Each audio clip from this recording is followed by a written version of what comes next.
ఆస్తిలోని ఒక గోడౌన్ లో అతన్ని టార్చర్ చేసి చంపినట్లుగా వినుత దంపతులు ఒప్పుకున్నట్లుగా పోలీసులు తెలియజేస్తున్నారు.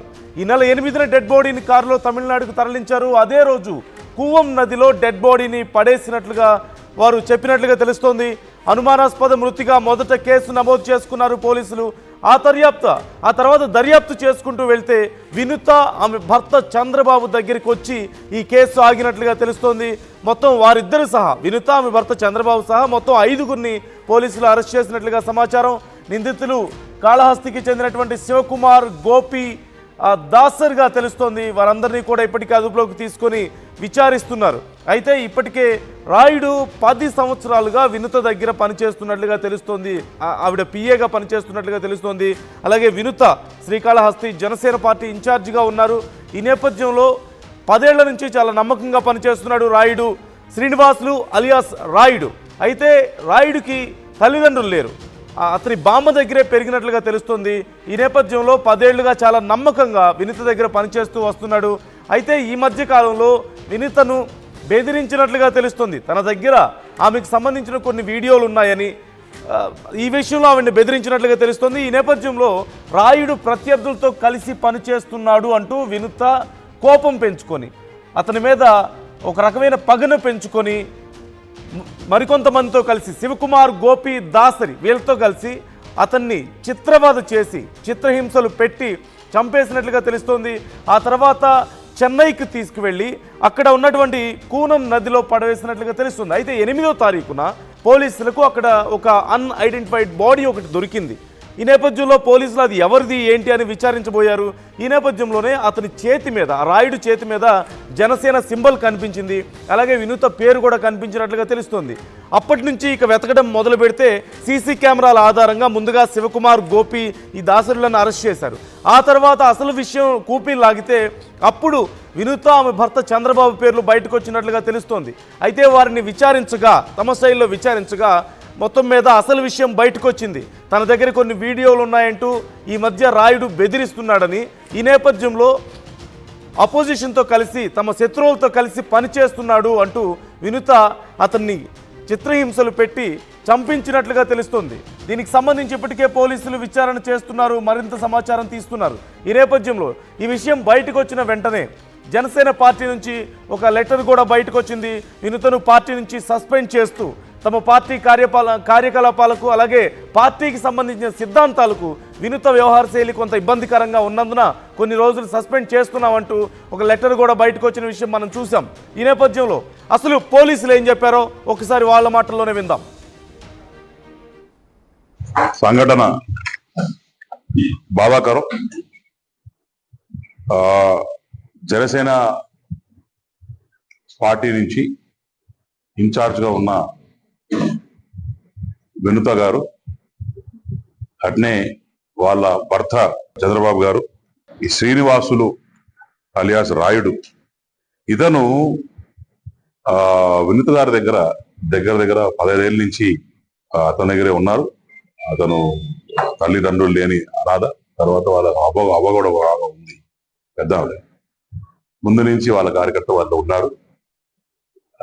వాళ్ళ మధ్య మరి ఏ ఇష్యూస్ జరిగాయి అనేది మనకి ఇంకా ఇన్ఫర్మేషన్ రాలేదు. కానీ ఈ హత్య జరిగిందని మాత్రం నిజంగా చాలా బాధాకరమైన విషయం. ఎందుకంటే ఎవరు హత్య చేయబడ్డా కూడా ఇది కూటమి ప్రభుత్వం ఎంకరేజ్ చేయదు. బాధాకరమైన విషయం.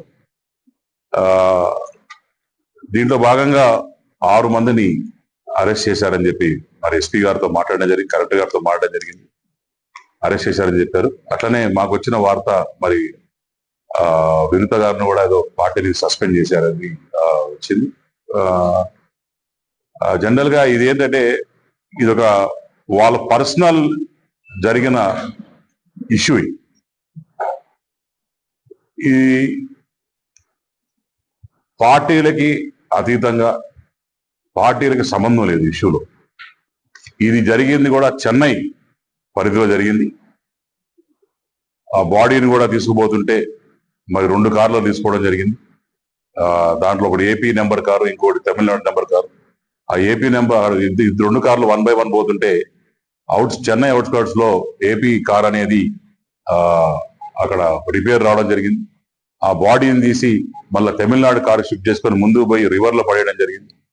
ఆ రివర్లలో మన కొట్టుకుపోతుంటే ఇక్కడ బ్లాకేజ్ వచ్చి మళ్ళీ డౌట్ వచ్చి పోలీసు వాళ్ళు వెరిఫై చేసే జరిగింది. దాంట్లో మరి భాగంగా ఆ కారు సీసీటీవీ ఫుటేజ్ అవి దొరికాయని చెప్తున్నారు. డెఫినెట్ గా దీని గురించి ఇంకా కూడా డీటెయిల్డ్ గా మరి పోలీసు వారు వాళ్ళు కూడా మీటింగ్ పెట్టి చెప్పే అవకాశాలు ఉన్నాయి. తప్పకుండా నేను కోరేది ఒకటి, ఇదొక వాళ్ళు పర్సనల్ గా జరిగిన ఇన్సిడెంట్ ని దయచేసి ఎవరి మీద రుద్దద్దని చెప్పి మేము ఘంటాపథంగా తెలియజేసుకుంటున్నాం. కానీ నిజంగానే ఆ శ్రీనివాసు అనే అబ్బాయికి వాళ్ళ కుటుంబానికి నేను అగాఢంగా సానుభూతి తెలియజేసుకుంటున్నాను. వాళ్ళ బాడీ కూడా సాయంత్రం 6 గంటలకు 7 గంటలకి తెచ్చే అవకాశాలు ఉంది. తప్పకుండా నేను దగ్గరుండి తమ్ముడి అంత్యక్రియలు కూడా దగ్గరుండి నేను చూసుకుంటానని చెప్పి ఈ ప్రెస్ మీట్ ద్వారా తెలియజేసుకుంటూ, అలానే తెలిసిన వెంటనే పొద్దున పై అధికారులు కావచ్చు అందరితో మాట్లాడడం జరిగింది. వాళ్ళు కూడా దాని గురించి వివరించారు చెప్పి తెలియజేసుకుంటారు.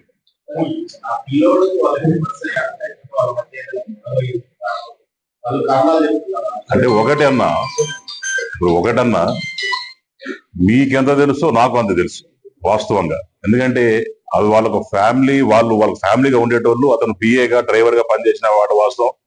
అప్పుడు మన ఇంటి కూడా వచ్చేటోడు, వాళ్ళతో పాటు మాట్లాడేటప్పుడు ఎలక్షన్స్ అప్పుడు వాళ్ళు చూస్తూనే వాళ్ళకి. కానీ సడన్ గా వాళ్ళకి ఏదో ఇష్యూస్ వచ్చినాయి అని చెప్పి నేను కూడా రూమర్స్ లాగా విన్నాం తప్ప కరెక్ట్ గా ఏం జరిగిందని మనకి తెలియదు. నాకు ఈరోజు పొద్దున్నే 6:45కి ఎవరో వ్యక్తి ఫోన్ చేసి చెప్పిన తర్వాత తెలిసింది ఇన్సిడెంట్ జరిగింది. డీటెయిల్డ్ గా అయితే మాత్రం తెలిసి 1 or 2 days టైం పట్టచ్చు అన్న. తప్పకుండా ఏమి వచ్చిందో ప్రెస్ వారికి అప్డేట్ చేస్తారు.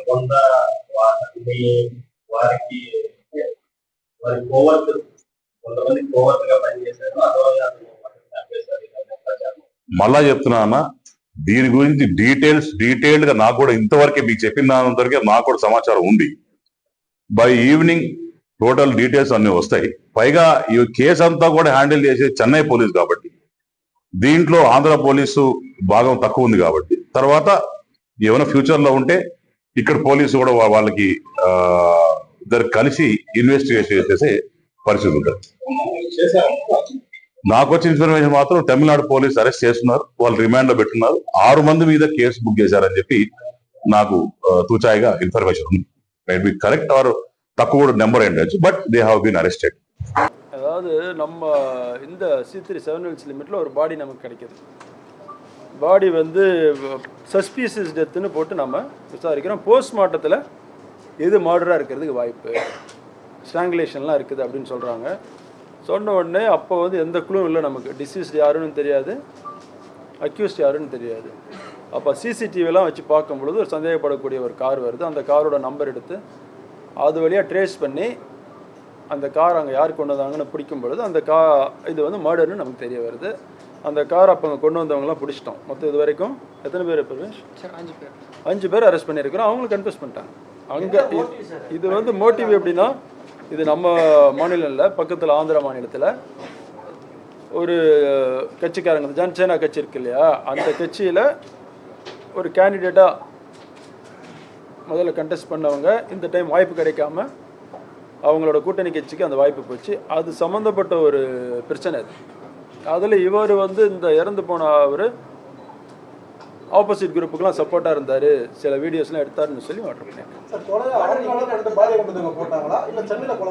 ஆந்திராவில் கொலை பண்ணிட்டு பாடி கொண்டு ஏன் வந்தாங்கன்னு கேட்டிங்கன்னா, அவங்களுக்கு இங்கே வந்து ட்ரீட்மெண்ட் வந்த வகையில் இங்கே வந்துட்டு போனதில் இந்த ரூட்டு தெரியும்.